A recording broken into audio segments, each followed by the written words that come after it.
Diego Amorim chegando com a Conexão Brasília. Bom dia, Diego Amorim, que hoje nos traz um convidado. É isso, Mauro. Bom dia a você, bom dia, Ana, bom dia quem nos acompanha pela Nova Brasil FM. Nós recebemos hoje aqui em nossos estúdios da Nova Brasil, em Brasília, o presidente nacional do Partido Novo, Eduardo Ribeiro, a quem eu desejo bom dia. Presidente, bem-vindo à Nova Brasil FM. Bom dia, Diego, bom dia, Mauro, bom dia, Ana. É um prazer enorme estar aqui com vocês. Presidente, vamos começar falando um pouquinho sobre o que é o Partido Novo. O Partido Novo nasceu lá em 2011, já são aí cerca de 12 anos de existência. De lá para cá, muitos estigmas colaram no Partido Novo, de que é um partido elitista, mais recentemente de que é um partido satélite do bolsonarismo, do PL. Alguns falam até em bolsonarista de sapatênis. Como que você vê essa história toda e o que é o Partido Novo hoje? Perfeito, Diego. O partido ele foi fundado em 2011, mas ele teve o seu registro aprovado pelo TSE apenas em 2015. Então, em tese, o Novo ele participa de eleições apenas depois de 2015, né? 16, 2018, 2020 e 2022. E ao longo dos últimos 4 anos, especialmente, eu acho que houve um equívoco por parte da imprensa e até mesmo de analistas políticos de reduzir todos aqueles que estavam no campo político da direita, que é o caso do Novo, né? Onde nós nos enquadramos da centro-direita à direita, mas colocar todo mundo como se fosse bolsonarista.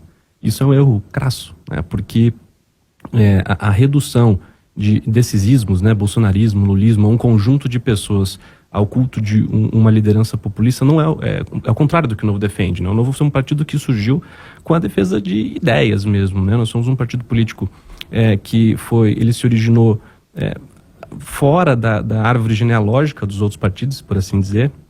O Novo ele não é a dissidência de um outro partido, ele foi fundado por 181 pessoas e nenhuma delas era um político, né? Então, ele traz um DNA diferente, ele traz uma cultura institucional diferente e, principalmente, a aversão ao populismo, né? E a defesa das ideias, da liberdade, das liberdades civis, das liberdades individuais, liberdade de expressão, liberdade econômica, defesa da propriedade privada, visão de longo prazo.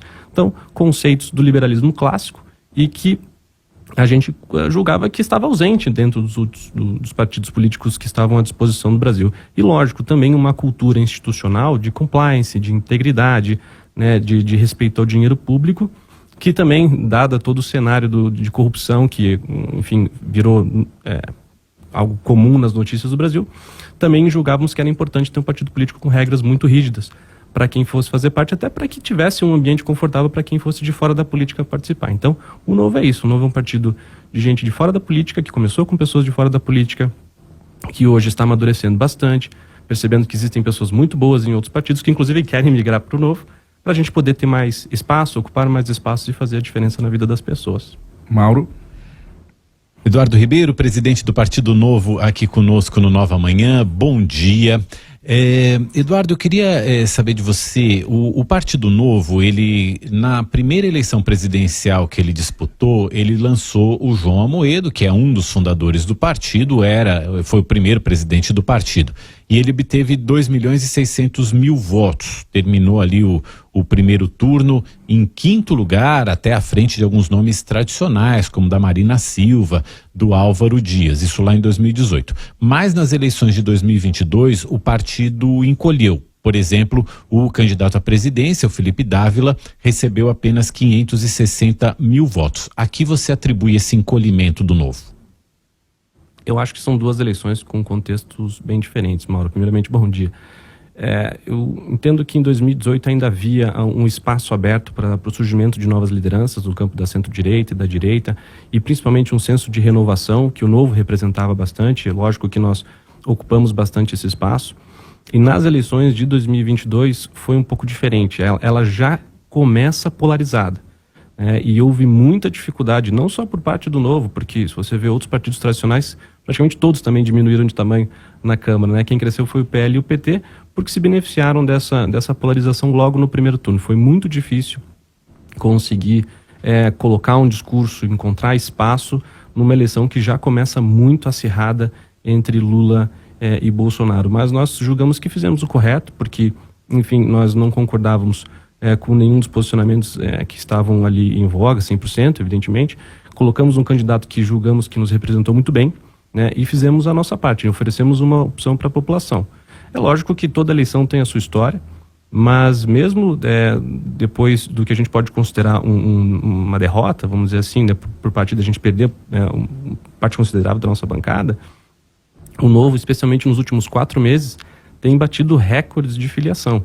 Né? Isso foi uma surpresa bastante. A gente amadureceu, o partido revisou regras internas, né? Entendeu que algumas coisas que carregávamos eram dogmas que iam contra a natureza da própria política, e isso dificultou com que o Novo pudesse ter a sua expansão, ainda que preservando seus princípios e valores, mas não considero uma derrota e considero que, inclusive, o Novo se posicionou muito bem justamente pelo que está acontecendo agora, né? Muitas pessoas querendo vir para o Novo, a gente projetando aí quase 300, 400 municípios para as próximas eleições, inclusive pessoas com mandato querendo vir para o Novo, porque se sentem confortáveis com a atual postura do partido. Então, acho que, de forma bastante resumida, Mauro, foram 2 eleições com um contexto bastante diferente, mas em ambas as eleições o Novo fez o que deveria ser feito, né? Colocar à disposição da sociedade um candidato que representasse as suas ideias. Qual a expectativa para 2024, eleições municipais do Novo? Nossa expectativa é alcançar centenas de municípios, né? Hoje no mapa estão 300 municípios, mas nós temos uma projeção de, inclusive, chegar a 400, né, se continuarmos nesse ritmo. O Novo, diferentemente de outros partidos também, ele faz um processo, uma jornada, né? Uma abertura de um processo seletivo de busca e prospecção de candidatos. Qualquer um pode ser candidato pelo Novo, né? Não tem padrinho, não tem cacique, você vai lá, se inscreve, como se você fosse submeter o seu currículo a qualquer empresa, você faz o treinamento, você se prepara para ser candidato. E nós batemos recordes nesse ano de inscrições, são mais de 8 mil inscritos em todo o Brasil, né? Isso no primeiro ciclo, terão outros ciclos. Então, certamente, nós vamos para a nossa maior eleição, nossa eleição mais capilarizada, e o Novo vai passar 2024 certamente em outro patamar. Hoje, quantos prefeitos o Novo tem no Brasil, Eduardo? Nós temos 4 prefeitos. 4 prefeitos. Nós elegemos um prefeito em 2020, que é o Adriano Silva, de Joinville, a maior cidade de Santa Catarina, meu estado. E hoje nós temos o Arão Josino, também de Santa Catarina, cidade de Ascurra, uma pequena cidade de 8 mil habitantes. O Falcão, Luiz Eduardo Falcão, de Patos de Minas. E o Gleidson Azevedo, de Divinópolis. Esses são nossos 4 prefeitos. Tudo bem, 7h12, nós estamos conversando ao vivo aqui no Jornalismo da Nova Brasil com Eduardo Ribeiro, presidente nacional do Partido Novo. Eduardo, em 2018, o Novo fez o seu primeiro e único governador, o Romeu Zema, em Minas Gerais, que foi reeleito, está no seu 2º mandato e é colocado aí como um presidenciável. 2 perguntas sobre o Zema. 1, ele fica no Novo? 2, ele é candidato à presidência da República em 2026? O Zema fica no Novo, ele até brinca comigo. Toda semana sai uma notícia dizendo que o Zema vai sair do Novo, ele até me manda, Eduardo, saiu mais uma aqui. Não, ele realmente gosta muito do partido, ele já deu inúmeras declarações de que ele só entrou para a política por causa do Novo. O governador é uma pessoa muito de time, né? Quem conhece ele sabe da sua humildade, da sua retidão, né? Do seu apreço pela ética, e ele se sente muito confortável com o nosso ambiente de trabalho. Então, tenho certeza que ele vai continuar conosco na construção desse projeto, que ele vê como parte também de um projeto de vida dele, né? E evidentemente, qualquer discussão para eleição presidencial vai ter que ficar mais à frente, né? O governador, ele sempre disse também que preferia, inclusive, apoiar alguém que tivesse mais chance. É lógico que nós vamos tentar organizar um grupo, uma frente aí de centro-direita, direita, como eu falei, para enfrentar o PT, né? Nós somos oposição ao PT. O Novo é o contrário do PT em absolutamente tudo, né? No que diz respeito a modelo e visão de mundo e até mesmo de preceitos éticos e morais, né? Hoje nós somos oposição e vamos trabalhar para conseguir construir uma alternativa viável para tirar o PT em 2026, e o governador certamente vai estar junto. Se eventualmente for ele o nome escolhido, né? For ele o nome que tenha mais chance naquele momento, eu tenho certeza que ele não iria fugir da missão, mas nesse momento ele está muito focado em fazer uma boa gestão em Minas Gerais. Ele já fez uma boa gestão nesse primeiro mandato, né? Afinal de contas, foi reeleito com 56% no primeiro turno, né? Enfrentando grupos políticos antigos lá de Minas Gerais, o que garantiu a ele um aval da população mineira por todo o trabalho que ele fez, arrumou as contas do Estado.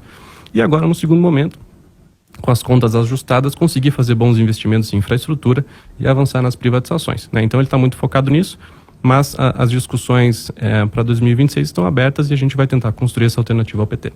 Mauro? E como construir essa alternativa, presidente, sem cair na polarização? E sem também... A gente viu o que aconteceu com a tentativa da criação de uma terceira via na eleição passada, né? O senhor mesmo falou agora há pouco sobre a forte polarização que não conseguiu ser rompida na eleição de 2022.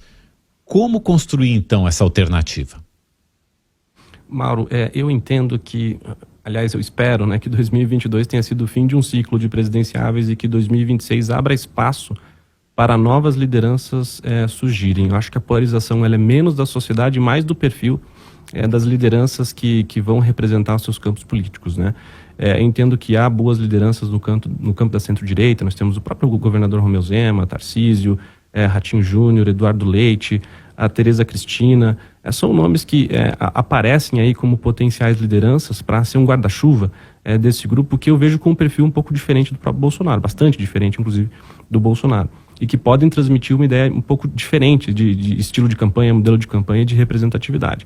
Acho que parte da polarização, de fato, é responsabilidade das lideranças que estão à frente. Não posso falar pelo campo da esquerda, né, porque não é onde eu atuo, mas eu tenho certeza que do nosso lado terão boas lideranças para representar esse grupo e tentar construir uma campanha, né, um diálogo, um debate. Não digo que não tenha que ser assertivo, eu acho que o debate ele tem que ser assertivo, você tem que expor as suas ideias, você precisa tentar convencer os seus eleitores, expor especialmente os seus adversários em suas inconsistências, mas ela tem que ser reservada ao campo do diálogo democrático, né, que é o que a gente sempre defendeu, e eu tenho certeza absoluta que novas lideranças vão surgir para levar o nível da política do Brasil a um patamar melhor.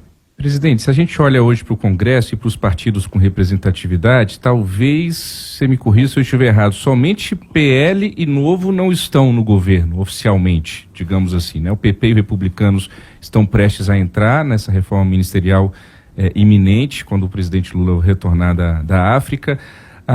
Mas eu digo isso para lhe perguntar o seguinte: é possível hoje se fazer uma oposição a esse governo sem ser confundido com o bolsonarista?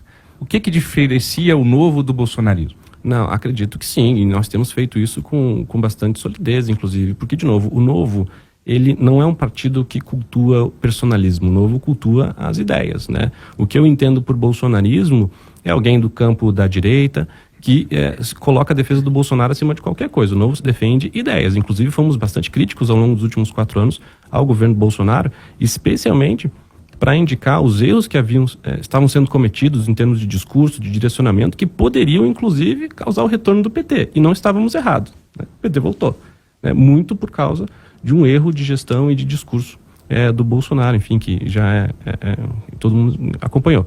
Então, nós vamos continuar nessa toada. Entendemos que nós precisamos, para ocupar esse espaço e garantir que haja representatividade para uma boa parcela da população que não tem esse culto ao personalismo, mas se identifica como liberal, como libertário, como conservador e que gostaria de ter um partido que os representasse, certamente esse é o Partido Novo, né? É o que nós temos feito em termos de discurso, em termos de comunicação, na nossa expansão, a nossa prospecção de lideranças. E os resultados estão aí, né? São 4 meses de recorde de filiação e uma grande possibilidade de estarmos em centenas de municípios disputando com chance de eleger vereadores e prefeitos. E aí sim tem uma capilaridade maior, sabe, Diego? Porque nós cometemos um erro lá em 2020 de ser muito conservador na nossa expansão. O partido acabou indo disputar em apenas 46 municípios, né? Eu julgo que foi um erro da direção em fazer uma estratégia muito pouco ousada, vamos dizer assim. E isso também acabou comprometendo boa parte das campanhas dos nossos deputados que não tinham base, né, para chegar naquele município e ter um vereador e fazer uma apresentação e organizar lideranças para ele poder se apresentar. Agora nós vamos consertar esse erro fazendo uma expansão mais ousada e poder, quem sabe, alcançar aí 60%, 70% da população brasileira com representatividade, né, com pelo menos um vereador, um prefeito do Novo na sua cidade.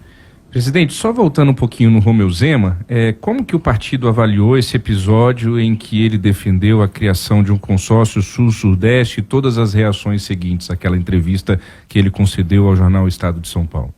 Foi um episódio bastante lamentável por parte do próprio jornal, do Estadão, por ter feito uma matéria, uma manchete, né, que não traduzia o que ele falou. Inclusive o próprio Estadão mudou a manchete depois.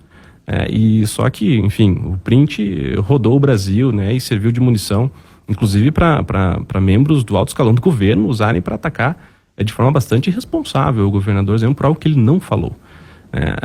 Muito embora ele tenha ali defendido de fato a organização dos estados de sul-sudeste com interesses políticos e econômicos em comum, assim como há o consórcio do Nordeste, então não havia absolutamente nada de errado naquilo, mas infelizmente isso foi usado para atacá-lo muito em função de uma visão de longo prazo eleitoral ali, pelo que eu entendi do governo, né, e por parte da esquerda, de tentar desmoralizar um adversário político. Infelizmente para eles, né, infelizmente para nós, o tiro saiu pela culatra, porque inclusive numa própria pesquisa publicada pela Quest, praticamente 60% dos brasileiros, inclusive 60% dos nordestinos, concordavam com a posição do Zema e o direito de organizar os estados do sul e sudeste em torno de interesses em comum. Ou seja, há uma desconexão muito grande por parte, inclusive, da imprensa e da... Muito se falou em cisão do país, presidente. A fala dele não fomenta essa cisão e essa divisão? Em nenhum momento ele fala isso, né? Inclusive a própria palavra contra, né?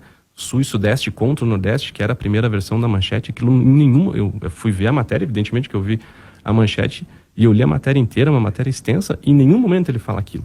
A ponto do Estadão, inclusive, mudar a manchete. Só que óbvio que aquilo foi usado de cunho eleitoral. Em nenhum momento o Romeu Zema fala aquilo. O Novo defende a União. O Novo defende, de fato, o federalismo, né? Que os estados tenham mais autonomia, que os municípios tenham mais autonomia. Nós não acreditamos em um governo central, arrecadador, poderoso, forte, porque nós entendemos que isso é, de fato, uma ameaça às liberdades individuais, às liberdades civis. Mas em nenhum momento se defendeu isso. O Novo não defende separatismo nem nada disso, mas foi usado evidentemente de cunho político para prejudicar a imagem do governador, só que o tiro saiu pela culatra. O governador saiu muito mais conhecido e muito mais bem visto, inclusive, e não é falar de percepção, as pesquisas acabaram mostrando isso. 7h21, esse foi o presidente do Partido Novo, Eduardo Ribeiro, que participou conosco hoje aqui ao vivo, direto dos estúdios em Brasília. Eduardo, até uma próxima oportunidade, obrigado pela entrevista. Muito obrigado, Diego, até a próxima. Mauro. Obrigado, Diego. Obrigado ao presidente do Partido Novo, Eduardo Ribeiro, pela entrevista nesta terça-feira.